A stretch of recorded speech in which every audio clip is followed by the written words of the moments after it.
বলুন তো, আপনার ফোনের যদি কোনো ভয়েস কল অথবা ডাটা কল বা ইন্টারনেট কল বা এসএমএস বা অন্য কোনো তথ্য যদি অন্য কোনো ফোনে চলে যায় বা অন্য কারো কোনো ফোনে চলে যায়, তাহলে এটা আপনার কেমন লাগবে?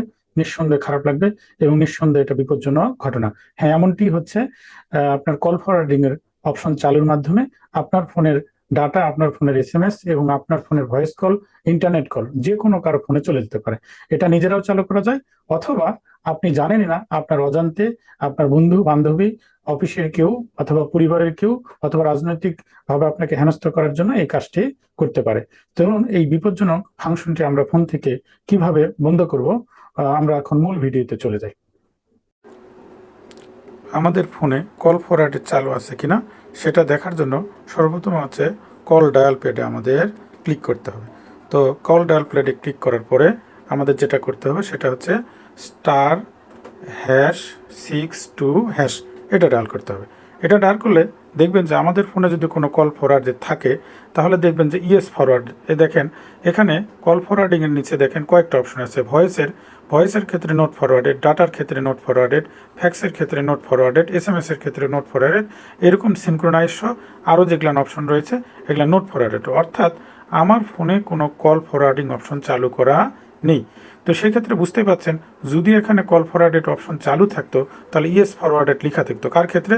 যদি ভয়েস চালু থাকতো তাহলে ইয়েস ফরওয়ার্ডেড, ডাটার ক্ষেত্রে ডাটা চালু থাকলে সেটা হচ্ছে ইয়েস ফরওয়ার্ডেড। এইভাবে যেটা চালু থাকবে সেটার পাশে নোট ফরওয়ার্ডের জায়গায় ইয়েস ফরওয়ার্ডেড থাকতো।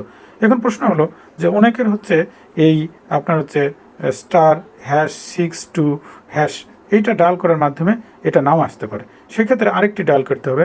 যদি কারো ফোনে এটা না আসে, সেক্ষেত্রে *#21# এটা ডায়াল করতে হবে। এটা ডায়াল করলে দেখবেন যে পূর্বেরটাতে না আসলে দেখেন কল ফরওয়ার্ডিং বলছে নোট ফরওয়ার্ডেড, ভয়েসের ক্ষেত্রে, সিনক্রোনাইজের ক্ষেত্রে নোট ফরওয়ার্ডেড। তাহলে যদি কোনো আপনার হচ্ছে কোনো ফোনে কল ফরওয়ার্ডেড যদি ইয়েস ফরওয়ার্ডেড যদি কোনো কিছুতে লেখা থাকতো, তাহলে যেহেতু ফরওয়ার্ডেড নেই সেক্ষেত্রে ক্যান্সেলের কোনো কল ফরওয়ার্ডেড ক্যান্সেল করার কোনো প্রয়োজন নেই। যদি থাকে তাহলে সেটা আমরা কি করব?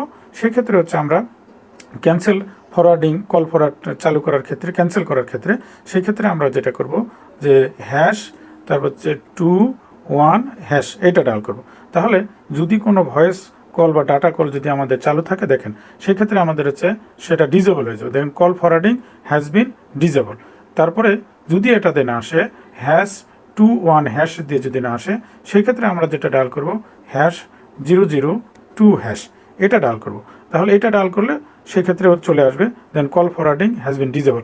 তাহলে এইভাবে আমরা হচ্ছে ফোনের কোনো কল ফরওয়ার্ডিং চালু আছে কিনা সেটা দেখতে পারি, এবং কোনো যদি চালু থাকে সেটা ক্যান্সেল করব কিভাবে সেটা আমরা এইভাবে দেখতে পারি। ধন্যবাদ সবাইকে আমার ভিডিওটি দেখার জন্য। আসসালামু আলাইকুম।